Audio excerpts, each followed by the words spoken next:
Hello बच्चों, आप सभी को स्वागत है बासु एनसीईआरटी क्लासेस में। तो बच्चे आज हम लोग क्लास 9th का फिजिक्स पढ़ने वाले हैं, चैप्टर 8, जिसका आज लास्ट टॉपिक बचा हुआ सर्कुलर मोशन।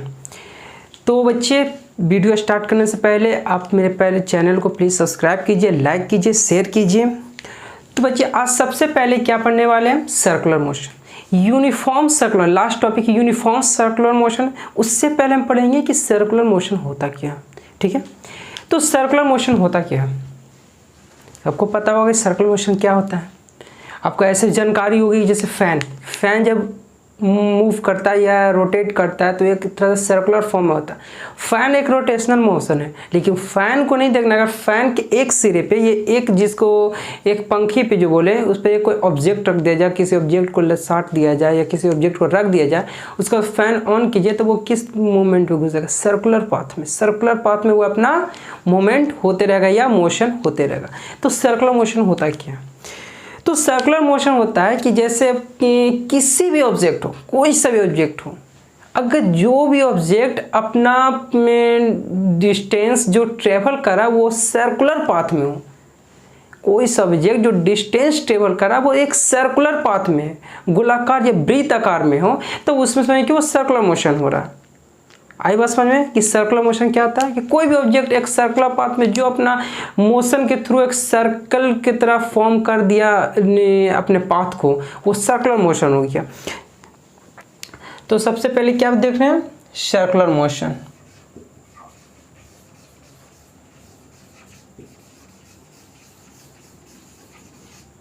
सर्कुलर मोशन क्या होगा? किसी भी ऑब्जेक्ट को, अगर कोई सा भी ऑब्जेक्ट अगर इस पाथ पे चल रहा है, ये सर्कुलर पाथ पे चल रहा है, कोई सा भी ऑब्जेक्ट यहाँ से ऐसे ऐसे ऐसे चलते, एक सर्कुलर पाथ में सर्कुलर पाथ फॉर्म कर दिया, समझ कि वो सर्कुलर मोशन हो गया।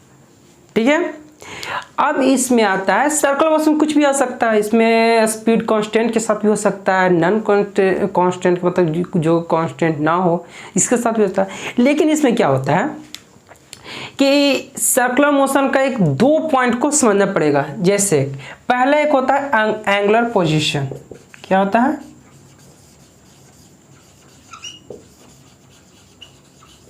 Angular position. एंगुलर पोजीशन क्या होता है? कुछ आइडिया है? एंगुलर पोजीशन होता है अगर सपोज एक ये सर्कुलर, एक ये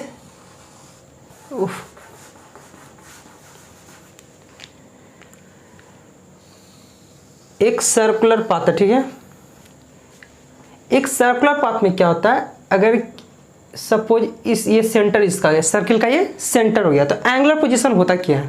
एंगुलर पोजीशन होता है अगर कोई एक पॉइंट से, किसी भी एक पॉइंट से, किसी को एक हम रेफरेंस पॉइंट इसको मान लेते हैं। ठीक है, रेफरेंस पॉइंट से यहां से जो डिस्प्लेस कर जाए, जिस एंगल से ये डिस्प्लेस, सपोज ये यहां तक डिस्प्लेस कर गया, तो जो बीच में जो थीटा बनेगा यही हमको क्या कहलाता है? यही हमको कहलाता है एंगुलर पोजीशन।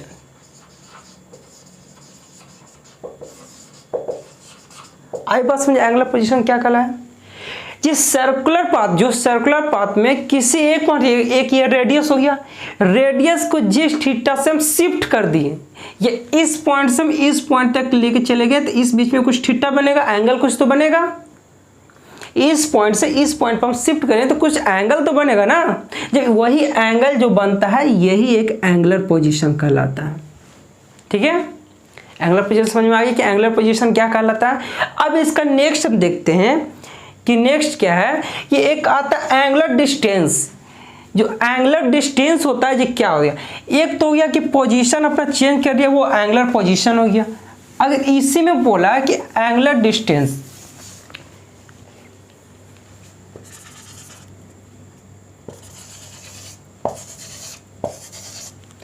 एक क्या हो गया?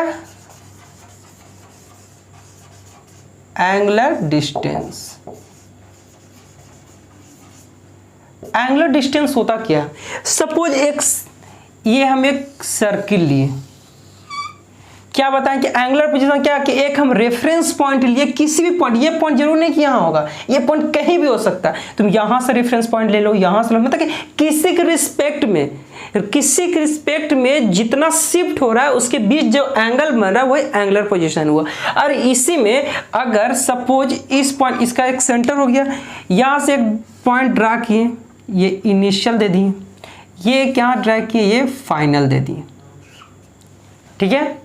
तो इसके बीच में तो थीटा बन गया, तो एंगुलर पोजीशन हो गया। और इसी बीच का जो यहाँ से यहाँ तक जो डिस्टेंस कवर किया, यहाँ से यहाँ तक जो डिस्टेंस कवर किया, जो थीटा जितना शिफ्ट हुआ, इसी बीच की दूरी को हम क्या बोलते हैं, एंगुलर डिस्टेंस। इसी को हम क्या बोलते हैं, angular distance.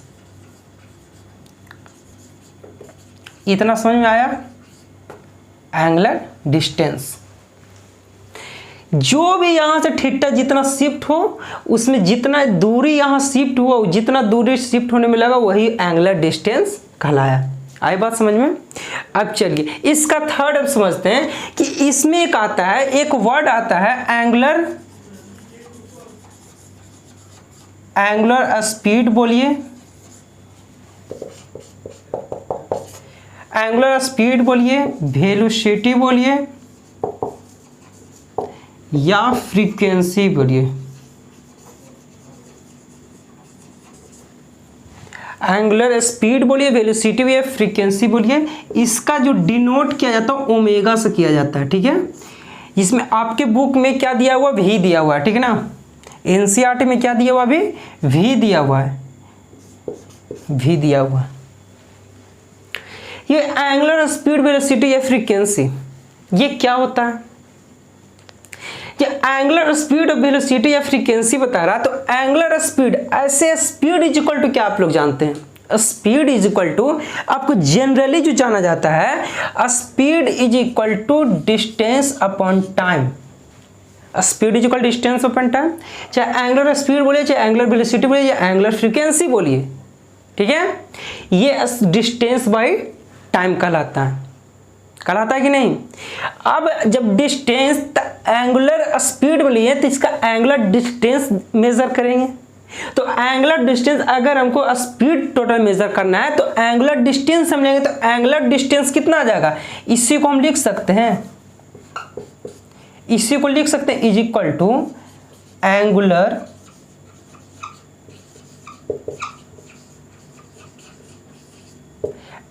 Distance upon time. यही होगा कि इस पूरे चक्कर में जितना डिस्टेंस कवर हुआ वो डिस्टेंस होगा अपॉन टाइम। इसी का एक फॉर्मूला क्या निकलता है, एंगुलर डिस्टेंस से क्या निकलता है कि टोटल डिस्टेंस कितना कवर किया, टोटल डिस्टेंस कितना कवर किया।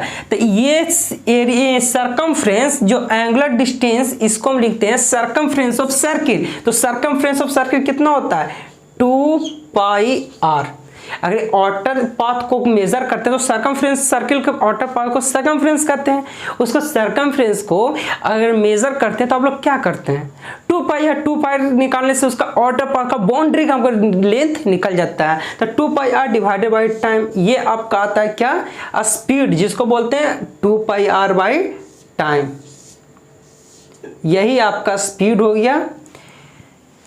आई बात समझ में कि स्पीड क्या होता है, ये इसके बारे में और अभी डिस्कशन करेंगे।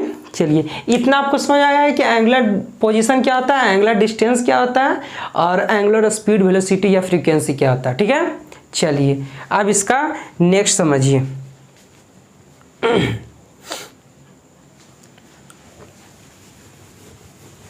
अब इसका नेक्स्ट यही है कि यूनिफॉर्म सर्कुलर मोशन को पढ़ना। ये तो हम सर्कुलर मोशन का कुछ जानकारी हम आपको दे दें। अब यूनिफॉर्म सर्कुलर मोशन पढ़ना।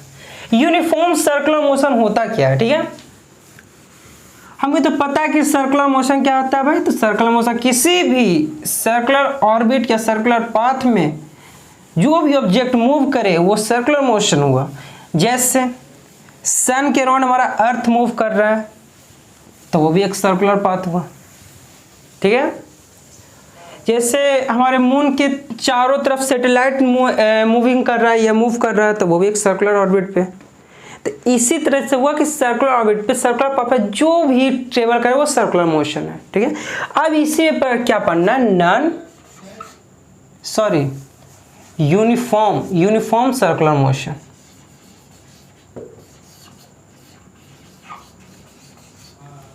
Uniform circular motion, uniform circular motion क्या होता है? यूनिफॉर्म सर्कुलर मोशन को समझने के लिए सबसे आसान तरीका या सबसे अच्छा, जैसे एक जनरल चीज़ हम बताएं कि कोई भी ऑब्जेक्ट अगर वो सेम स्पीड से सर्कुलर पाथ पे मूव कर रहा हो, सेम स्पीड, हर पॉइंट पे उसका स्पीड सेम हो, नो चेंज, क्योंकि सर्कुलर पाथ यूनिफॉर्म कहने का मतलब, यूनिफॉर्म मतलब एक समान मोशन हो, उसी को यूनिफॉर्म मोशन कहते हैं, यूनिफॉर्म दम। जैसे आप देखिए, जैसे एक फैन में अगर उसका जो ब्लेड रहता है, 3 ब्लेड होता है फैन में, किसी एक ब्लेड पर किसी एक ऑब्जेक्ट को शिफ्ट कर दीजिए, और शिफ्ट करने के बाद स्विच ऑन कीजिए। स्विच ऑन करने के बाद क्या होता है, पहले स्पीड कमेगा, फिर बढ़ेगा, ऐसे करते करते फाइनली लास्ट स्पीड तक चला जाएगा। तो क्या हुआ कि सर्कुलर मोशन हो रहा है, लेकिन वो किस फॉर्म में हो रहा है, नॉन यूनिफॉर्म हो रहा है, क्योंकि पहले कुछ सेकंड में उसका स्पीड कुछ और था, फिर धीरे धीरे वो स्पीड बढ़ रहा है, मतलब स्पीड बढ़ते चला जा रहा है। इसका मतलब हर टाइम पे उसका स्पीड में चेंजिंग आ रहा है, इसलिए वो नॉन यूनिफॉर्म। अगर उसी फैन को अगर जो कम बेसी करने वाला, फैन का स्पीड को कम और ज़्यादा करने वाला जो होता है, उसको क्या होता है, अगर 4 नंबर पे चलाओ या 3 नंबर पे चलाओ तो क्या होता है, सपोज 3 नंबर पे चलाओ, तो 3 नंबर पे चलाओ तो वो कंटिन्यूअस सेम स्पीड, 3 नंबर पर जितना उसका मैक्सिमम स्पीड होगा वही स्पीड पे वो रोटेट करता रहेगा। आई बात समझ में, कि वही स्पीड में, तो वो हो गया यूनिफॉर्म मोशन। ऐसे अगर फैन ऑन करते हैं तो वो हो जाता है नॉन यूनिफॉर्म मोशन। अगर किसी फिक्स पावर पे या फिक्स यूनिट पे अगर हमारे फैन को स्टार्ट जैसे 3 नंबर पे चालू किए तो 3 नंबर वो सेम स्पीड में, 3 नंबर पर स्पीड कमेगा या बढ़ेगा नहीं, जो स्पीड 3 नंबर पे है वही स्पीड घूमता चला जाएगा। तो ये क्या गया, यूनिफॉर्म मोशन हो गया। आई बस में यूनिफॉर्म मोशन क्या, कि जिसमें क्या हो, स्पीड दम कांस्टेंट हो, स्पीड वेरी ना करे, वही यूनिफॉर्म मोशन होगा। सपोज देखिए एक सर्कुलर पाथ हो गया, सर्कुलर पाथ को कैसे सर्कुलर पाथ को डायग्राम, मतलब कि उसको कैसे डायग्राम बनाते हैं सर्कुलर को, कि ये सर्कुलर किसी एक पॉइंट सेंटर तो मानेंगे तब तो सर्कुलर बना पाएंगे ना, एक सेंटर मान लीजिए, इसके बाद सर्कुलर एक फॉर्म किया, सर्कुलर इसी फॉर्म करते हैं ना, किसी एक को सेंटर मान लेते हैं। आई बात समझ में, चलिए तो इस सर्कुलर ऐसे हम फॉर्म कर लिए। अब इसी में सपोज यहाँ से कोई ऑब्जेक्ट को 5 मीटर पर सेकंड के स्पीड से मूव करा रहे हैं, तो ये हर पॉइंट पे इसका स्पीड जो होगा 5 मीटर पर सेकंड होगा, 5 मीटर पर सेकंड हर पॉइंट पे। स्पीड क्या हम यहां बोल रहे हैं कि स्पीड कांस्टेंट हो, क्या कांस्टेंट हो, स्पीड कांस्टेंट, वेलोसिटी नहीं कांस्टेंट होगा। क्यों नहीं कांस्टेंट होगा, क्योंकि इसका देखिए स्पीड तो कांस्टेंट होता है, आपको पता है कि स्पीड का सिर्फ मैग्नीट्यूड चाहिए, उसका डायरेक्शन से कोई मतलब नहीं है, इतना जानकारी है। तो स्पीड इसमें कांस्टेंट होगा, हर पॉइंट पे इसका स्पीड सेम होगा, बट जो वेलोसिटी जो बोल रहा है, वेलोसिटी क्या होगा, वेरी करेगा। वेलोसिटी कैसे वेरी करेगा, क्योंकि वेलोसिटी भी इसका अगर इसे 5 मीटर पर सेकंड है तो इसका हर पॉइंट पर भी वेलोसिटी 5 मीटर पर सेकंड ही होगा। बट आपको सबसे पहले ये बताने से पहले ये जानकारी होना चाहिए कि जो वेलोसिटी है वो कैसा क्वांटिटी है, वेक्टर क्वांटिटी।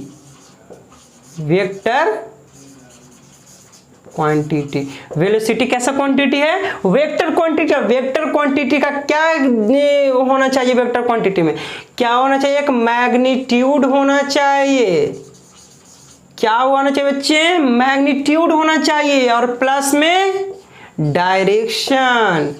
जब तक मैग्नीट्यूड और डायरेक्शन ना हो उसको हम वेक्टर क्वांटिटी नहीं कर सकते हैं। ये जो वेलोसिटी है क्या है, वेक्टर क्वांटिटी। तो इसमें मैग्नीट्यूड तो सेम आ जा रहा है लेकिन डायरेक्शन हर जगह वेरी कर रहा है। Direction change in all points,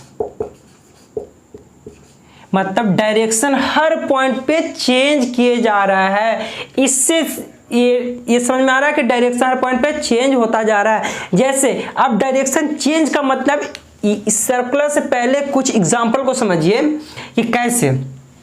suppose एक रेक्टेंगल पाथ लीजिए, ठीक है, रेक्टेंगुलर पाथ लीजिए।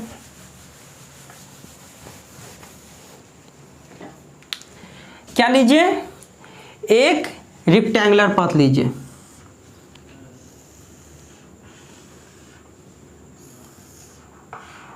ठीक है, अब रेक्टेंगुलर पाथ में लीजिए कि मान लिया कि इधर क्या है 5 मीटर पर सेकंड इसका वेलोसिटी है। डायरेक्शन डिफाइन कर देते हैं, ठीक है।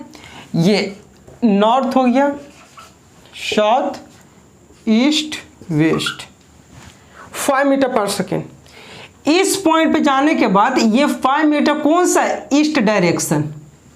अब इस पॉइंट पे यहां से यहां तक आने के बाद ये मोमेंट जो हो जाएगा, सर क्या रेक्टेंगुलर पाथ है ये, तो इसका डायरेक्शन ऊपर के चला गया। ये स्पीड वेलोसिटी 5 मीटर पर सेकंड होगा लेकिन इसका जो डायरेक्शन होगा ये नॉर्थ साइड हो जाएगा। फिर इस पॉइंट से इधर मूव कर जाएगा तो इसका मैग्नीट्यूड सेम रहेगा 5 मीटर पर सेकेंड, बस डायरेक्शन इसका वेस्ट साइड हो जाएगा।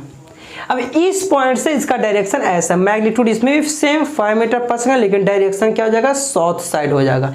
मतलब हर पॉइंट पे डायरेक्शन चेंज हो रहा है, मतलब कि पहला ये 1 turn, second turn, third turn, एक फोर्थ टर्न, मतलब टोटल 4 टर्न्स ले रहा है और चारों टर्न्स में क्या हो जा रहा है, डायरेक्शन चेंज आ रहा है। मैग्नीट्यूड में कोई चेंजिंग नहीं आ रहा बट डायरेक्शन में चेंज आ जा रहा है।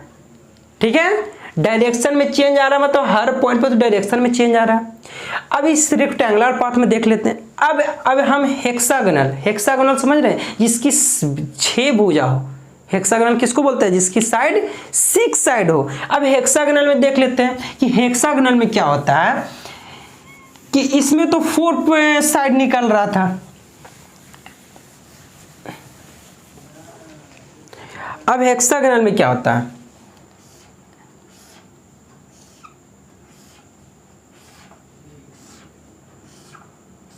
कितना हो गया जी, ये ऑक्टागोनल हो गया। चलिए कोई बात नहीं, हेक्सागोनल बनाते हैं।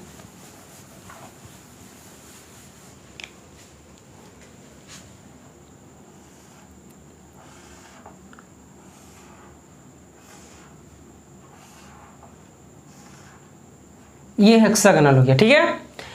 1 2 3 4 5 6 साइडेड हो गया।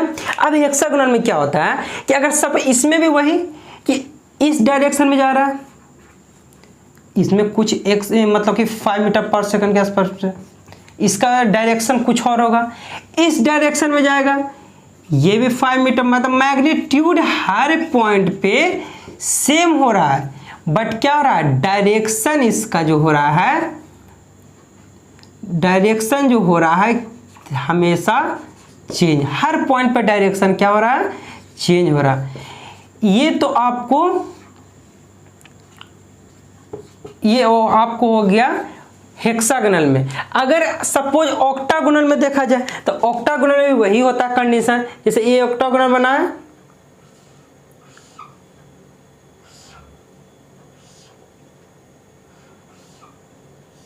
ये ऑक्टागोनल बना है। अब इसका भी देख रहे हैं तो वही पॉइंट हो रहा है, ये इसका डायरेक्शन है, ये इसका है, ये इसका है, ये इसका है, ये इसका है, ये डायरेक्शन इसका है, इसका डायरेक्शन इधर हो गया, इसका डायरेक्शन इधर हो गया, मतलब हर पॉइंट पे इसका डायरेक्शन क्या है, ये साइड है, ये साइड, मतलब हर पॉइंट पे इसका डायरेक्शन चेंज हुआ।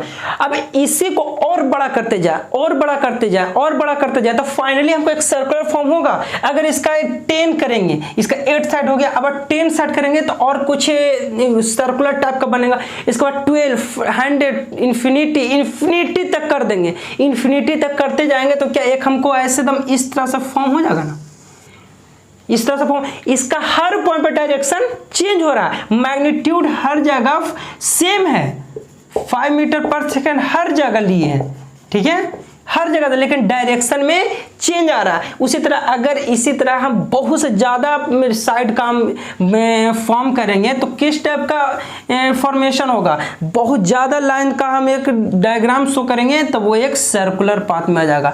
अब यही सर्कुलर पाथ में बताया जा रहा है, इसका हर पॉइंट में जो होता है क्या होता है, हर पॉइंट पे डायरेक्शन चेंज होगा। इसका किसी भी पॉइंट पे ले लीजिए, क्योंकि जब हम 8 लिए तो इसका भी हर पॉइंट पे डायरेक्शन चेंज होगा। अब ये तो इन्फिनिटी लाइन से बना हुआ है जिसको हम पॉइंट बोल सकते हैं। इन्फिनिटी लाइन से ये फॉर्म हुआ एक सर्कुलर या सर्किल फॉर्म हुआ, इसका हर पॉइंट पे तो डायरेक्शन चेंज होगा ना। तो इसमें क्या हुआ कि हर पॉइंट पे डायरेक्शन चेंज हुआ, मतलब वेलोसिटी क्या कांस्टेंट नहीं है, सिर्फ क्या स्पीड कांस्टेंट होगा, तभी ये यूनिफॉर्म सर्कुलर मोशन कहलाएगा।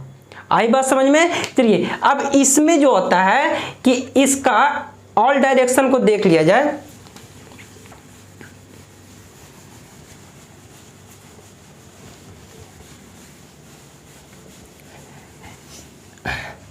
इसी में देखा जाए कि जो ये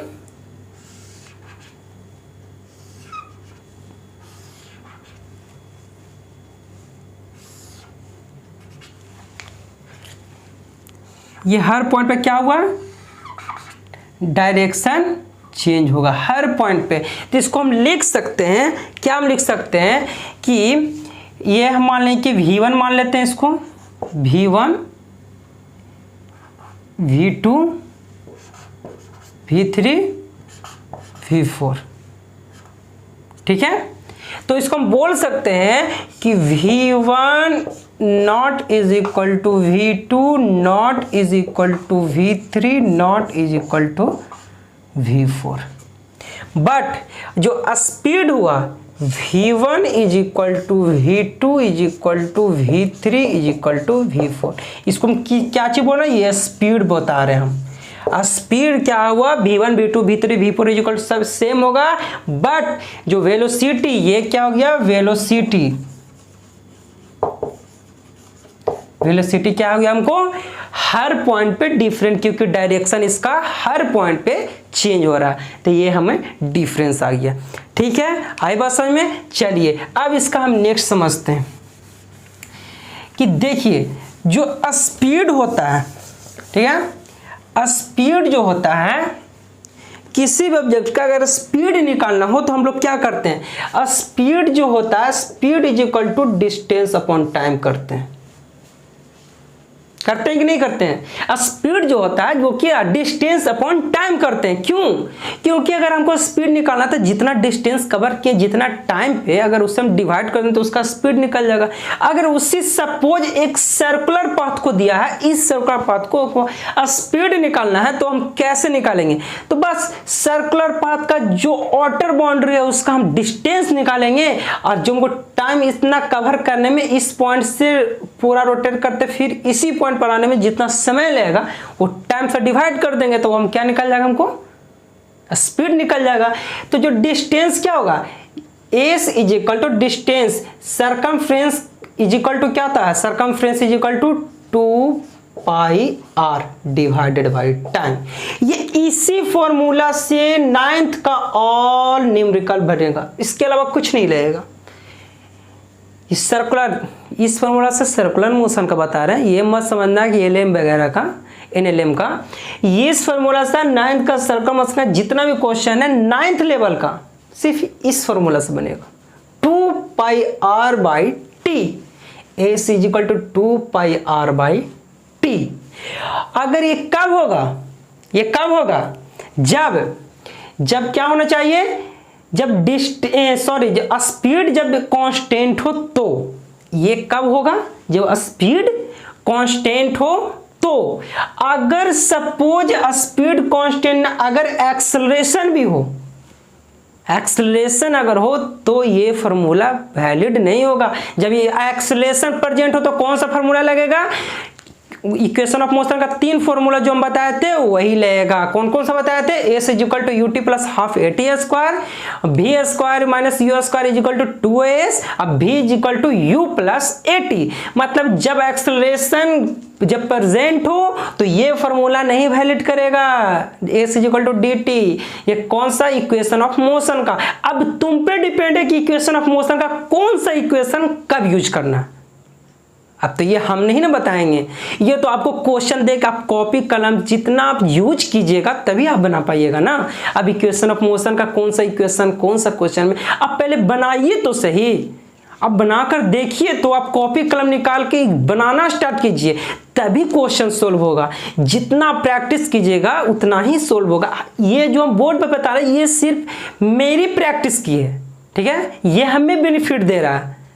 अगर आप इसको कॉपी या कलम लेके नहीं आप बनाओगे तो आपको बेनिफिट नहीं पहुंचेगा। ये तो मेरा एक तरह से रिवीजन हो रहा है, ठीक है। इसीलिए जितना ज़्यादा आप कोशिश करें, आप तो पहले क्वेश्चन को देखिए उसके बाद कोशिश कीजिए कि इक्वेशन 1 लगेगा 2 लगेगा या 3 किया, इसमें 1 नहीं लग रहा था 2 लगा कर देखेंगे, 2 नहीं लग रहा था 3 लगा कर देखेंगे। अरे कुछ तो रिजल्ट आएगा, कुछ भी रिजल्ट आना चाहिए। चाहे हमको नेगेटिव साइन या पॉजिटिव साइन में दिक्कत आ रहा है, या हमको ई इक्वेशन से हमको ये फाइंड नहीं हो रहा, अरे कुछ तो गलती हो, गलती से तो इंसान सीखता है ना। तो आपकी गलती ही आपके लिए बेटर रिजल्ट देगा। तो चलिए ये तो लेक्चर चल रहा है, आपको मोटिवेशनल क्लास नहीं है कि आप ज़्यादा देर बताएं। चलिए अब ये तो समझिए कि ये कब होगा, जब स्पीड कांस्टेंट हो। अब इसका हम नेक्स्ट समझते हैं।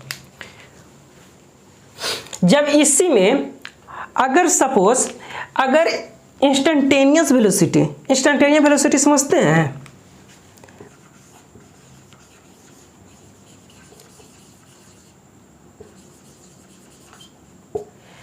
Instantaneous NEOUS instantaneous velocity. Instantaneous velocity समझते हैं क्या होता है, किसी भी पॉइंट पे आपको बोल देगा कि वेलोसिटी क्या है, इस पॉइंट पे इस पॉइंट पे इस पर किसी भी पर्टिकुलर पॉइंट पे बता देगा कि वेलोसिटी क्या होगा, तब उसमें क्या होता है, इंस्टेंटेनियस वेलोसिटी का फॉर्मूला क्या होता है, 2πr/t एंड डायरेक्शन, ठीक है, 2/p एंड डायरेक्शन। ये किसका, इंस्टेंटेनियस। अगर डायरेक्शन उसमें नोट कर दिए तो समझिए कि वो इंस्टेंटेनियस वेलोसिटी हो गया। किसका, सर्कुलर का, किसी भी पॉइंट का, इस पॉइंट पर इस पॉइंट पर इस पॉइंट पर इस पॉइंट पर इस पॉइंट पर किसी भी पॉइंट पे अगर वेलोसिटी पूछ दे तब वो 2πr/t एंड डायरेक्शन, जो भी डायरेक्शन हमको निकलेगा वही हमको डायरेक्शन का साथ देंगे तो इंस्टेंटेनियस वेलोसिटी होगा। अब अगर कोई पूछ दे कि अच्छा ठीक है इंस्टेंटेनियस वेलोसिटी ये हुआ, अब हमको बताइए कि एवरेज वेलोसिटी क्या होगा। Average velocity is equal to क्या होगा, तो एवरेज वेलोसिटी आपको पता है ना, displacement upon time. Displacement upon time, ये क्या हो, average velocity displacement upon time. तो वी एवरेज का इसमें डिस्प्लेस, अगर इस पॉइंट से डिस्प्लेसमेंट फिर इसी पॉइंट पर आ गए तो डिस्प्लेसमेंट क्या होगा, जल्दी बताओ जल्दी बताओ। अगर इस पॉइंट से इसी पॉइंट पे आ गए घूम फिर के तो वो क्या हो जाएगा, डिस्प्लेसमेंट। डिस्प्लेसमेंट आ जाएगा 0/t, तो वी एवरेज हमेशा क्या होता है, 0 आएगा। कब, सर्कुलर मोशन में। सर्कुलर मोशन में वी एवरेज हमेशा क्या आएगा, डिस्प्लेसमेंट 0 होता है, इसका मतलब वी एवरेज क्या होगा, 0 आएगा। इतना बात समझ में आई। चलिए अब ये आपका था यूनिफॉर्म सर्कुलर मोशन, ठीक ना। और इसमें और एक ये बता सकते हैं आप कि अगर किसी भी, ये कब वैलिड होगा, जब ये स्पीड कांस्टेंट हो। स्पीड कांस्टेंट होगा तब तो ही वैलिड होगा ना। अगर स्पीड कांस्टेंट नहीं हो तो ये नहीं लगा सकते। ठीक है, चलिए अब इसका नेक्स्ट इसमें हम कुछ क्वेश्चन को देखते हैं, इससे रिलेटेड कुछ क्वेश्चन को देखते हैं। और इसमें आपको जो भी डाउट हो आप प्लीज़ आप मेरे व्हाट्सएप नंबर पर कमेंट कर सकते हैं या मैसेज कर सकते हैं, या आप कमेंट सेक्शन में कमेंट कीजिए। आपकी प्रॉब्लम को हम बहुत जल्द सॉल्व करने और अच्छे से बताने की कोशिश करेंगे। तो अब इसका हम कुछ क्वेश्चन को देखते हैं। ठीक है, सपोज इतना नोट कर लो या स्क्रीनशॉट ले लो बाबू। चलिए अब इसका कुछ क्वेश्चन को देखते हैं, यूनिफॉर्म मोशन के कुछ क्वेश्चन को देखते हैं।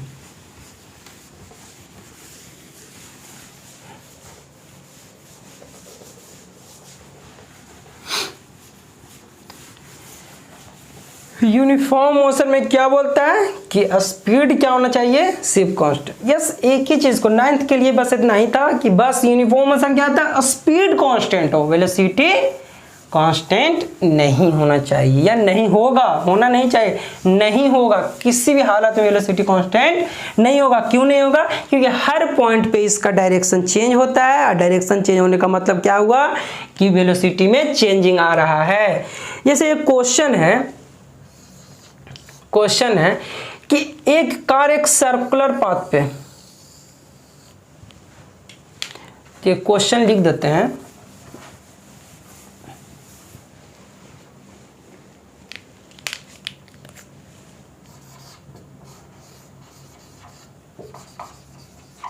A car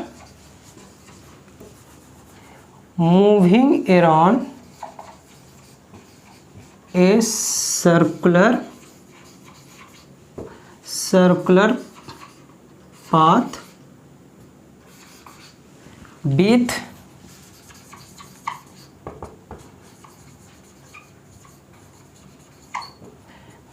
constant velocity, with constant speed लिख लो, with constant speed.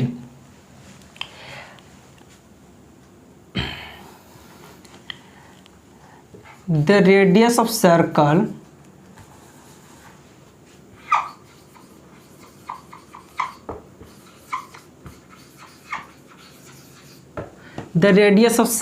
is 12 centimetre. ठीक है, the radius of circle is 12 centimetre and speed of car is 25 metre per second. ठीक है, अब क्या कह रहा है कि विथ कांस्टेंट, इसको भी मीटर में कर लो जी। ठीक है, a car moving around a circular path with constant speed, the radius of a circle is 12 metre and the speed of car is 25 metre per second. आई बात में क्या करा है कि एक क्वेश्चन यही करा है कि एक कार है जो सर्कुलर पाथ पे मूव कर रहा है। ठीक है, एक ये कार है जो सर्कुलर पाथ पे मूव कर रहा है, जिसका रेडियस 12 मीटर है। ठीक है, और इसका जो स्पीड दिया हुआ है 25 मीटर पर सेकेंड। स्पीड क्या दिया, 25 मीटर पर सेकेंड। अब स्पीड कैसा है, कांस्टेंट स्पीड, मतलब क्या हुआ कि हर पॉइंट पे स्पीड सेम होगा, कांस्टेंट स्पीड। तो बस, तो हमको क्या करना है, फाइंड क्या करना है,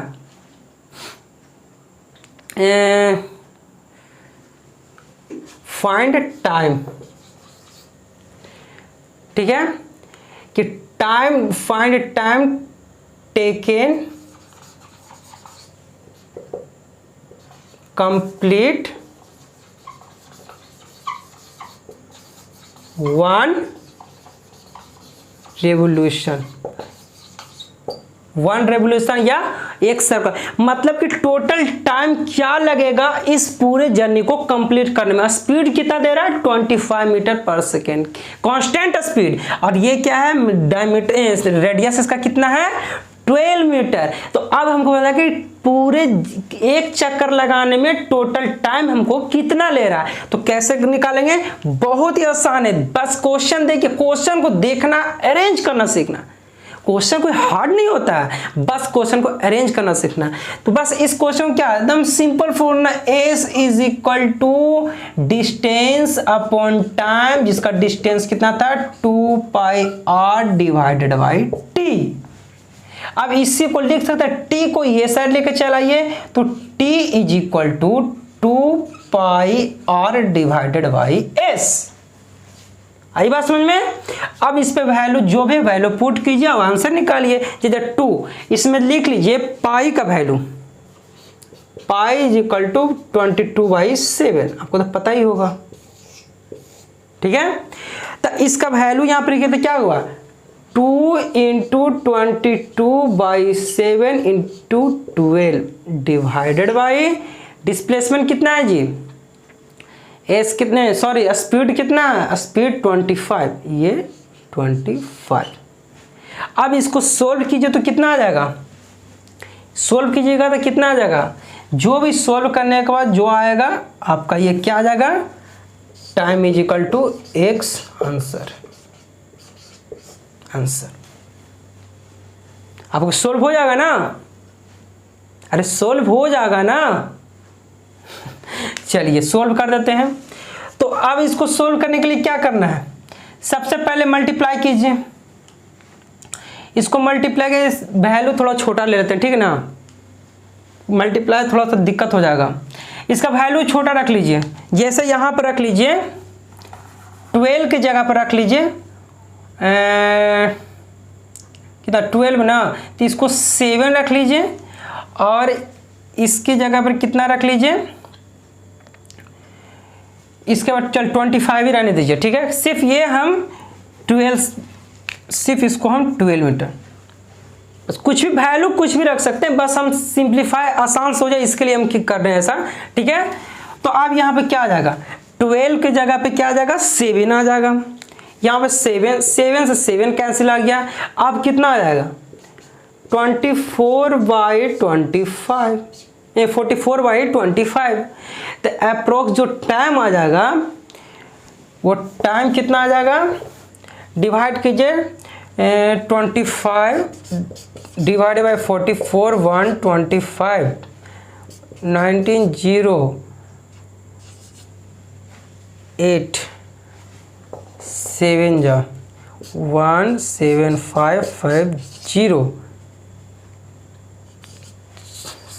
मतलब कि 1.76 time is equal to 1.76 second. ये आपका आंसर आ गया, ठीक है। ये आपका क्या था, एक न्यूमेरिकल क्वेश्चन क्या था दिया हुआ, आपको इतना समझ में आ रहा। चलिए आज के लिए हम क्लास इतना ही रखते हैं। अब नेक्स्ट क्लास में ये आपका 8 चैप्टर कंप्लीट हो गया, मोशन चैप्टर कंप्लीट हो गया। अब एक्सरसाइज करेंगे, मोशन चैप्टर का एक्सरसाइज करेंगे। एक्सरसाइज का नेक्स्ट क्लास में आपका कुछ एक्सरसाइज 1 या 2 लेक्चर लेगा, उसमें एक्सरसाइज कंप्लीट कर देंगे। उसके बाद आपका नेक्स्ट टॉपिक चलेगा क्या, NLM Newton's law of motion. तो आप इस चैनल को सब्सक्राइब कीजिए, लाइक कीजिए, शेयर कीजिए। आपकी अगली क्लास को फिर देखा जाएगा। एक्सरसाइज करते हैं। आज के लिए बस इतना ही। जय हिंद।